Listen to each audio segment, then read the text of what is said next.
Hello everyone, स्वागत है आपका हमारे प्यारे से चैनल बहन्स पढ़ाई में। आज हम करेंगे अपनी क्लास 11th की बिजनेस का chapter number 5 which is emerging modes of business. ठीक है, बहुत ही प्यारा सा छोटा सा चैप्टर है। और अच्छा, इस साल ना कुछ थोड़ा बहुत चेंज हुआ है इस चैप्टर में। जो आपका बीपीओ और केपीओ वाला टॉपिक था वो एलिमिनेट हो गया है और उसकी जगह एक नया डिस्टिंग्विश बिटवीन आया है, वो मैं आपको करवा दूंगी, उसकी कोई टेंशन नहीं है। सो लेटेस्ट हिसाब की वीडियो है, ठीक है, इस ईयर के बैच के लिए। अच्छा, सो स्टार्ट करते हैं अपने इस चैप्टर को। हम कम टाइम में फुल डिटेल तरीके से पढ़ने वाले ताकि आपका भी टाइम वेस्ट ना हो और फटाफट वीडियो भी कंप्लीट हो जाए। सो इसलिए वीडियो को स्टार्टिंग से लेकर एंड तक देखना, ठीक है। स्टार्ट करें अपने चैप्टर को। Okay, emerging modes of business. भाई आज के जमाने में कैसे कैसे बिजनेस हो रहा है वो चीज हमें पढ़नी है, ठीक है। देखो, आज का जमाना किस चीज का है भाई? इंटरनेट का, ठीक है। इंटरनेट के साथ साथ हमारी जो कॉमर्स है वो लिंक होती जा रही है, जिसको मिला के जब इंटरनेट प्लस कॉमर्स मिल जाते हैं तब क्या बनता है हमारा? ई कॉमर्स या फिर ई बिजनेस। ठीक है, कि मतलब बिजनेस जो है वो ऑनलाइन चला गया या फिर इंटरनेट के अंदर चला गया, उसको हम ई कॉमर्स या फिर ई बिजनेस बोलते हैं। जैसे कि आपके सामने बहुत अच्छा एग्जांपल है मिंत्रा, अमेजोन, फ्लिपकार्ट, ठीक है। और मैं आपको बताती हूँ पर्पल आ गया है, ठीक है। और भी बहुत सारे ऐसे ऐसे साइट्स हैं जिसके ऊपर से बिजनेस रन करते हैं, ठीक है। तो यही होता है, जब इंटरनेट के साथ कॉमर्स मिल जाता है तो ई कॉमर्स या फिर ई बिजनेस बना लेता है। अच्छा, अब हम क्या कर सकते हैं? बहुत सारे यूजर्स जो होते हैं इंटरनेट के पूरे वर्ल्ड में, वो क्या कर सकते हैं? अपनी शॉप खोल सकते हैं इंटरनेट के ऊपर ही। नॉर्मली पुराने जमाने में क्या होता था कि हमें कोई ज़मीन लेनी पड़ती थी, उसके अंदर हम अपनी दुकान खोलते थे या फिर शोरूम खोलते थे, उसके थ्रू बिजनेस रन होता था, है ना, गोडाउन वगैरह खोलते थे। लेकिन अब के ज़माने में आपको इतनी बड़ी इन्वेस्टमेंट करने की ज़रूरत ही नहीं। आप इंटरनेट के हेल्प से अपनी जो शॉप होती है वो वगैरह सब खोल के और बहुत सारे यूजर्स तक वर्ल्ड वाइड पहुंच सकते हो, ठीक है, अपनी रीच फैला सकते हो। तो वही चीज़ होती है। तो इंटरनेट यूजर्स क्या कर सकते हैं? अपने जो भी उनको गुड्स या सर्विसेज चाहिए होती है वो उनको ऑर्डर करते हैं, उनको फिर डिलीवरी करने आते हैं, ठीक है। उसके बाद वो पेमेंट करते हैं जो उन्हें डिलीवर हुआ है उनका सामान, ठीक है। और ये सब सिर्फ और सिर्फ घर बैठे बैठे इंटरनेट की हेल्प से हो जाता है। इतना समझ में आया? तो ये होता है internet plus commerce is equal to e business और ई कॉमर्स, ठीक है। अब हम बात कर लेते हैं कि भाई ई बिजनेस का क्या स्कोप है। क्या ई बिजनेस का कोई स्कोप भी है कि भाई इंटरनेट पे दुकान खोल के बैठ गए, इसका कोई स्कोप है भी या नहीं, ठीक है। तो यहाँ पर देखो, इसको समझने के लिए हमें कुछ चीजें समझनी पड़ेगी। वो चीजें हैं 6 टोटल की टोटल। अब वो क्या है? सबसे पहले है B2B कॉमर्स। B2B का मतलब होता है बिजनेस, यानी कि बिजनेस टू बिजनेस। अब यहाँ पे क्या होता है? दो बिजनेस होते हैं, दो बिजनेस फर्म्स होती हैं। वो क्या करती है? इलेक्ट्रॉनिक ट्रांजेक्शन करती है, मतलब उन दोनों के बीच में बिजनेस चलता है, उन दोनों के बीच में पैसे का लेन देन चलता है इलेक्ट्रॉनिकली या फिर डिजिटली, ठीक है। जैसे कि एक प्रोड्यूसर फर्म हो सकती है और एक सप्लायर फर्म हो सकती है। तो ये होता है B2B कॉमर्स, ठीक है। नेक्स्ट होता है B2C कॉमर्स। अब यहाँ पर B for business and C for consumer, ठीक है। कि मतलब एक जो पार्टी होती है वो बिजनेस फर्म होती है और एक होती है कंज्यूमर की, ठीक है। So one party is firm and another party is consumer. और दूसरे हाथ में कंज्यूमर जो है वो कुछ इन्फॉर्मेशन, प्रोडक्ट के बारे में इंफॉर्मेशन जो है वो जानना चाहता है इंटरनेट की हेल्प से, और वो अपनी पेमेंट करवाना चाहता है। दूसरे साइड अगर हम देखते हैं, जो फर्म होती है वो एक टाइम पे सर्वे कर रही होती है कि क्या लोग बाग ज्यादा खरीद रहे हैं, हमें क्या बाय एंड सेल करना चाहिए, और ये भी देखते हैं कि लोगों का सेटिस्फेक्शन लेवल कितना है हमारी सर्विसेज से, ठीक है। तो इस जमाने में कॉल सेंटर्स जो है वो ये इंफॉर्मेशन जो है वो प्रोवाइड करते रहते हैं, ठीक है, बिजनेस फर्म्स को। तो B2C कॉमर्स में आपके कॉल सेंटर्स आते हैं कि वो लोगों से फीडबैक लेते रहते हैं कि क्या आपको हमारे प्रोडक्ट्स पसंद आए। तो कॉल सेंटर्स जो है वो कंज्यूमर्स के बीच में भी और बिजनेस के बीच में भी एक लिंक बना के रखते हैं। जो कंज्यूमर्स से इंफॉर्मेशन लेते हैं वो बिजनेस फर्म को दे देते हैं, ठीक है। तो इससे बहुत बड़ा रोल प्ले होता है। नेक्स्ट होता है intra B commerce. Intra B commerce क्या होता है? कि बिजनेस कॉमर्स के अंदर ही, अब ये क्या होता है? इसके अंदर जो पार्टीज इन्वॉल्व होती हैं जो कि इलेक्ट्रॉनिक ट्रांजैक्शन करती हैं, वो एक ही बिजनेस के 2 डिपार्टमेंट हो सकते हैं। अब आपको तो पता ही है बिजनेस के अलग अलग डिपार्टमेंट्स होते हैं, finance, marketing, HR department, operations department और सप्लाई चेन मैनेजमेंट, है ना, कि इंटरनेशनल बिजनेस मैनेजमेंट का डिपार्टमेंट। तो अलग अलग टाइप के डिपार्टमेंट होते हैं एक बिजनेस के अंदर। तो जब एक बिजनेस के कोई भी 2 डिपार्टमेंट के अंदर कोई भी इलेक्ट्रॉनिक ट्रांजेक्शन होती है, कोई भी पैसे का लेन देन होता है, तो उसको हम इंट्रा बी कॉमर्स कहते हैं। इतना समझ में आया? यहाँ पर देखो लिखा हुआ है are the two departments of the same business. For example through internet it is possible, कि इंटरनेट की हेल्प से ये पॉसिबल है कि मार्केटिंग डिपार्टमेंट जो है वो प्रोडक्शन डिपार्टमेंट के साथ कॉन्टैक्ट करे और अपने गुड्स को, जो भी वो गुड्स प्रोडक्ट्स वगैरह बनाते हैं, उसको कस्टमाइज करवाएं जैसे ही कस्टमर की रिक्वायरमेंट है। तो ये होता है इंट्रा बी कॉमर्स। ठीक है, नेक्स्ट इज C2C कॉमर्स, यानी कि कंज्यूमर टू कंज्यूमर कॉमर्स। इसमें क्या होता है भाई, जब दो कंज्यूमर्स आपस में कोई डील डन करते हैं, जैसे कि मेरे पास एक कार है और मुझे वो बेचनी है, ठीक है, अब बहुत टाइम हो चुका है उसको, और मैं OLX पे डाल देती हूँ, किसी को कार पसंद आ गई तो मुझसे खरीद लेते हैं उस कार को। तो कंज्यूमर और कंज्यूमर के बीच में जो बिजनेस डीलिंग्स होती है उसको C2C कॉमर्स कहते हैं। ठीक है, यहाँ पर भी देख लो, अंडर इट बोथ पार्टीज जो होते हैं जिनके बीच में इलेक्ट्रॉनिक ट्रांजेक्शन होती है वो कस्टमर्स होते हैं। यहाँ पर buying and selling of goods होती है और इसके अंदर कोई मार्केट वगैरह की जरूरत होती नहीं है। ठीक है, नेक्स्ट होता है C2B कॉमर्स। यहाँ पर क्या होता है कि कंज्यूमर्स जो हैं वो उनके पास पूरी फ्रीडम है, उनके पास पूरी छूट है कि वो शॉपिंग कर सकते हैं अपनी, जितनी उनकी इनकम है, जितनी उनकी कैपेसिटी है। ठीक है, कंज्यूमर्स जो है वो कॉल सेंटर्स का यूज करते हैं ताकि अगर उन्हें कोई उस प्रोडक्ट को लेकर कोई भी कंप्लेंट हो या फिर कोई भी उन्हें कुछ भी चीज पूछनी हो तो वो कॉल सेंटर्स का यूज कर लेते हैं। ठीक है, यहाँ पर इस तरीके से होता है। और नेक्स्ट है business to E, B2E commerce. अब यहाँ पर ई क्या होता है, देखो मैंने आपको बताया, बी का मतलब होता है बिजनेस, सी का मतलब क्या होता है कंज्यूमर, और ई का मतलब होता है एम्प्लॉय। मैंने यहाँ पर लिखा हुआ है। तो कंपनीज जो हैं वो जब उनको कोई रिक्रूटमेंट करनी होती है, कुछ लोगों को हायर करना होता है, जब उन्हें इंटरव्यू लेना होता है, सिलेक्शन करना होता है, ट्रेनिंग करना है, तो business to employ B2E commerce के थ्रू ही मतलब उसकी हेल्प से ही वो रिक्रूट वगैरह करती है। ठीक है, तो इन 6 चीज़ों से, जो ये 6 चीज़ हमने पढ़ी हैं कि किस किस टाइप के बिजनेस होते हैं, ये आपके कुछ स्कोप ऑफ ई बिजनेस होते हैं, कि ये स्कोप है ई बिजनेस का।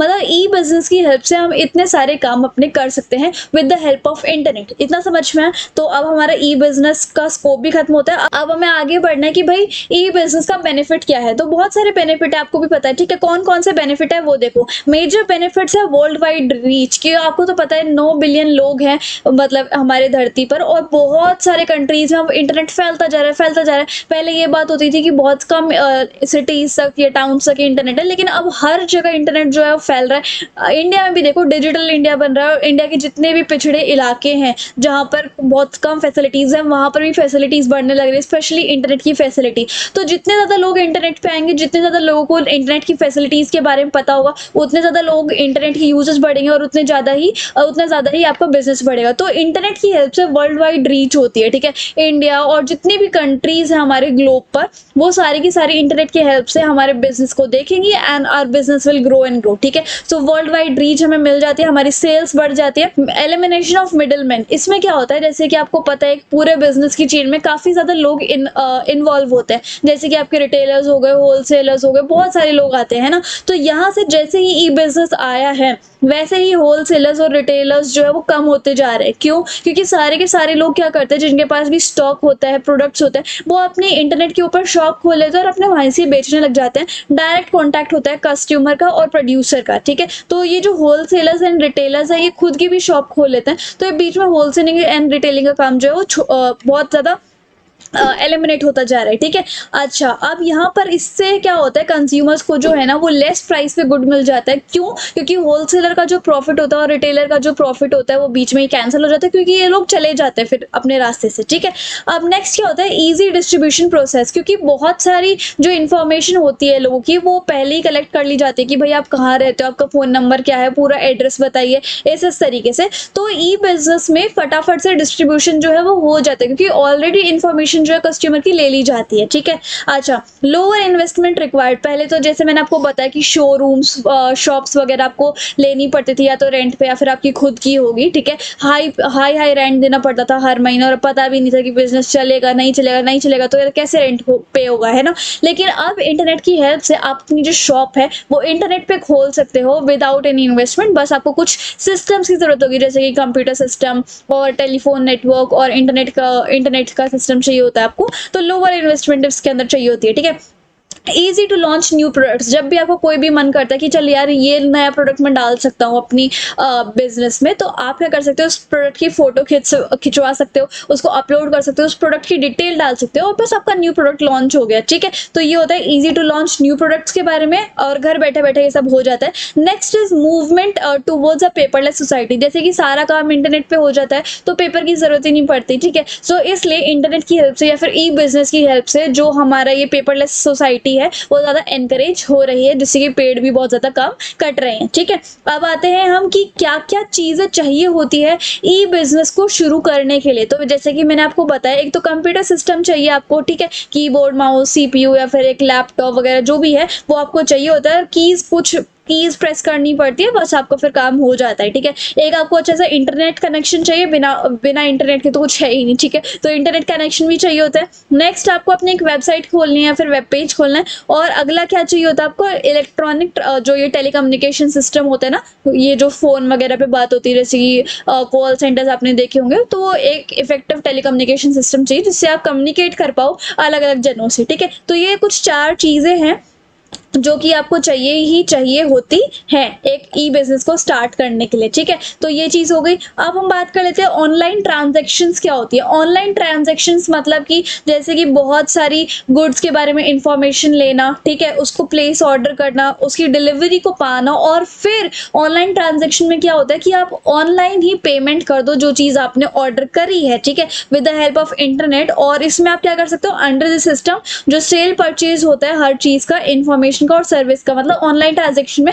हर चीज अवेलेबल हो जाती है आपको। ठीक है, पेमेंट मैकेनिज्म, अब आप पेमेंट ऑनलाइन जो ये ऑनलाइन ट्रांजैक्शंस होती हैं इनके अंदर आप पेमेंट किसके थ्रू कर सकते हो, तो उसके भी 3 तरीके होते हैं। पहले तो होता है सीओडी। सीओडी जो है वो पहले बहुत ज़्यादा चला करता है, मतलब जैसे जैसे स्टार्टिंग में अमेजोन, फ्लिपकार्ट, मिंत्रा, स्नैपडील और भी बहुत सारे थे, तो ये जब भी आए थे तो सबसे पहले सीओडी ही आया था, कैश ऑन डिलीवरी, कि भाई जैसे ही आपका हाथ में सामान आ जाए, आपके घर पे सामान आ जाए, आप पे कर दो उस चीज़ के लिए, तो होता है सीओडी। ठीक है, नेक्स्ट होता है नेट बैंकिंग ट्रांसफर। अब जब भी आपने अपने बैंक में कोई भी अकाउंट खुलवाया होगा तो वो ज़रूर आपको नेट बैंकिंग, आपने सुना होगा उनके मुंह से कि आपकी नेट बैंकिंग आईडी भी आपके इन डॉक्यूमेंट्स में है, तो उस नेट बैंकिंग के थ्रू भी आप पेमेंट कर सकते हो। ठीक है, अगला होता है डेबिट और क्रेडिट कार्ड। ये तो सबको पता ही है कि आप अपने इन कार्ड से भी पेमेंट कर सकते हो ऑनलाइन। ठीक है, ये चीज़ होती है। अब नेक्स्ट होता है security and safety of E transaction, कि भाई आप ऑनलाइन पेमेंट करते हो, आपको तो पता है कितने ज़्यादा साइबर क्राइम्स चल रहे हैं, कितने ज़्यादा ऑनलाइन इनसिक्योरिटी है, कितना ज़्यादा हैकिंग होने लग रहे हैं। अभी पीछे ही फेसबुक और इंस्टाग्राम जैसी बड़ी बड़ी कंपनीज भी हैक हो गई थी, बहुत सारे ऐसे ट्रबल शूटिंग होने लग जाती है कई सारे ऑनलाइन चीज़ों में, है ना, कई सारे ऑनलाइन फैसिलिटीज़ में, इंटरनेट फैसिलिटीज़ में।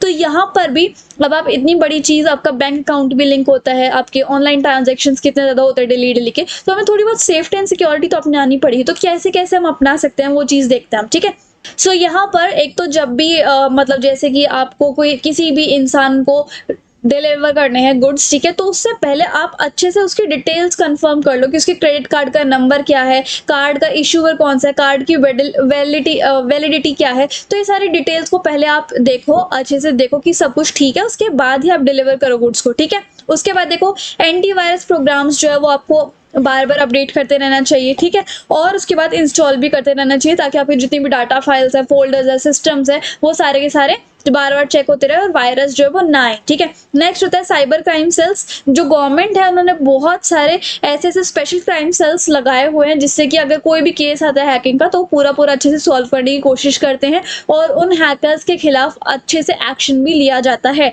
तो यहाँ तक तो था ये चीज। अब देखो ये जो बीपीओ है, केपीओ है, वो आपका सिलेबस में नहीं है, इसलिए मैंने इन पे कांटा लगा दिया। जो चीज आपके सिलेबस में है वो मैं यहाँ पे आपको शो कर रही हूँ, जस्ट लाइक दिस। ठीक है, तो एक चीज थी आपके सिलेबस में, यहाँ पर देखो, अब आपको आई गेस दिख रहा होगा, distinguish between E business from traditional commerce. की जो ट्रेडिशनल कॉमर्स था, मतलब पहले के जमाने का जो बिजनेस था, और आज के जमाने में जो ई बिजनेस चल रहा है, उसके बीच में डिस्टिंग्विश करना, और बाकी सब आपका इस चैप्टर में खत्म हो जाएगा। बस ये लास्ट टॉपिक है, वो और जल्दी से कंप्लीट कर लेते हैं। ठीक है, तो आई एम डूइंग जूम ताकि आपको बहुत अच्छे से दिख जाए। तो जस्ट अ सेकेंड, हाँ देखो दिख गया, ठीक है। तो ट्रेडिशनल कॉमर्स क्या होता है भाई? ट्रेडिशनल कॉमर्स एक ऐसी ब्रांच है कॉमर्स की जो कि फोकस किस चीज के ऊपर करती है? Exchange of products and services की। जो भी आपने प्रोडक्ट बनाए हैं, जो भी आपकी सर्विसेज है, उसमें आपका एक्सचेंज हो रहा है, परचेजिंग एंड सेलिंग हो रही है, ठीक है। और बहुत सारी एक्टिविटीज इसमें आती है जिसमें कि एक्सचेंज होता रहे किसी भी तरीके से। जैसे मार्केट है, मार्केट में लोग बाग आते हैं खरीदने के लिए, आपकी खुद की फैक्ट्रीज, आप वो प्रोडक्ट बना रहे हो और उसके बाद मार्केट में बेच रहे हो, तो वो होता है ट्रेडिशनल कॉमर्स, ठीक है। ई कॉमर्स में क्या होता है? जितने भी आपका बाइंग एंड सेलिंग होता है वो इंटरनेट के थ्रू होता है, ठीक है। यहाँ पर देखो इलेक्ट्रॉनिक ट्रांजेक्शन होते हैं, एक्सचेंज ऑफ इन्फॉर्मेशन होती है, स्पेशली इलेक्ट्रॉनिकली इंटरनेट के थ्रू, ठीक है। और देखो ये तो इसका हो गया मीनिंग, ठीक है। और देखो प्रोसेशन ऑफ ट्रांजेक्शन, मतलब ट्रांजेक्शन यानी कि जो पैसों का लेन देन है वो कैसे होता है। तो जो पुराने टाइम का बिजनेस था, ट्रेडिशनल कॉमर्स था, उसमें तो मैनुअली होती थी, और यहाँ पर ई कॉमर्स में ऑटोमेटिकली हो जाती है, इलेक्ट्रॉनिकली, ठीक है। एक्सेसिबिलिटी, यहाँ पर ट्रेडिशनल बिजनेस लिमिटेड टाइम के लिए रहता है कि मतलब इतने बजे से इतने बजे तक मार्केट खुली रहती है, फिर बंद हो जाती है। लेकिन ई कॉमर्स जो है वो 24 घंटे 7 दिन और 365 दिन साल के खुली रहती है, ठीक है। आप जब मन चाहे कुछ भी ऑर्डर कर सकते हो।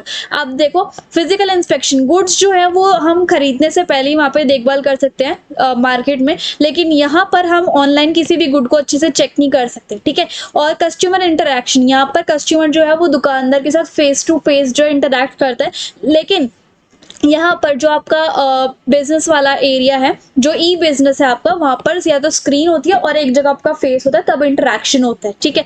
और स्कोप क्या है? लिमिटेड स्कोप है, मतलब जिस भी एरिया में आपका घर होगा उसी एरिया के लोग वहाँ पर उस मार्केट में आएंगे, ठीक है। तो उस मार्केट में लिमिटेड टाइप के लोग आते हैं, और यहाँ पर जो अगर आप ई बिजनेस खोलते हो अपना, तो वर्ल्ड वाइड रीच इसके अंदर होती है, ठीक है। सो ये जो 3 पॉइंट्स हैं आपके, resource focus, business relationship and marketing, वो आप लीव कर सकते हो। पेमेंट देखो, जो आपका ट्रेडिशनल उसमें कैश, चेक, क्रेडिट कार्ड, सब चीजों से हो सकती है पेमेंट, लेकिन जो ऑनलाइन है, ई कॉमर्स वाला बिजनेस है, उसमें सिर्फ credit card, fund transfer, debit card, इन सब चीजों से हो सकती है। डिलीवरी ऑफ गुड्स जो है वो इंस्टेंटली हो जाती है ट्रेडिशनल कॉमर्स में, और यहाँ पर जो ई कॉमर्स उसमें टाइम लगता है, जैसे कि कभी कभी तो 10-11 दिन का भी टाइम लग जाता है, ठीक है। तो ये कुछ आपका डिस्टिंग्विश बिटवीन था, और इसी तरीके से हमारे जो पूरा चैप्टर है वो कंप्लीट होता है, ठीक है। और अगर आपको ये प्यारे प्यारे नोट्स चाहिए तो आप मुझे टेलीग्राम पे फॉलो करके इनको डाउनलोड कर सकते हो, वो भी फ्री में। कोई डाउट तो मुझे इंस्टाग्राम पे फॉलो करके डीएम कर लेना, I reply as soon as possible. And I hope आपको वीडियो और मेरा समझाने का तरीका काफी अच्छा लगा होगा। हमने कम से कम टाइम में पूरा चैप्टर कंप्लीट कर डाला है। So if you like the video and the explanation, then please like, share, comment and subscribe the channel. Thank you so much.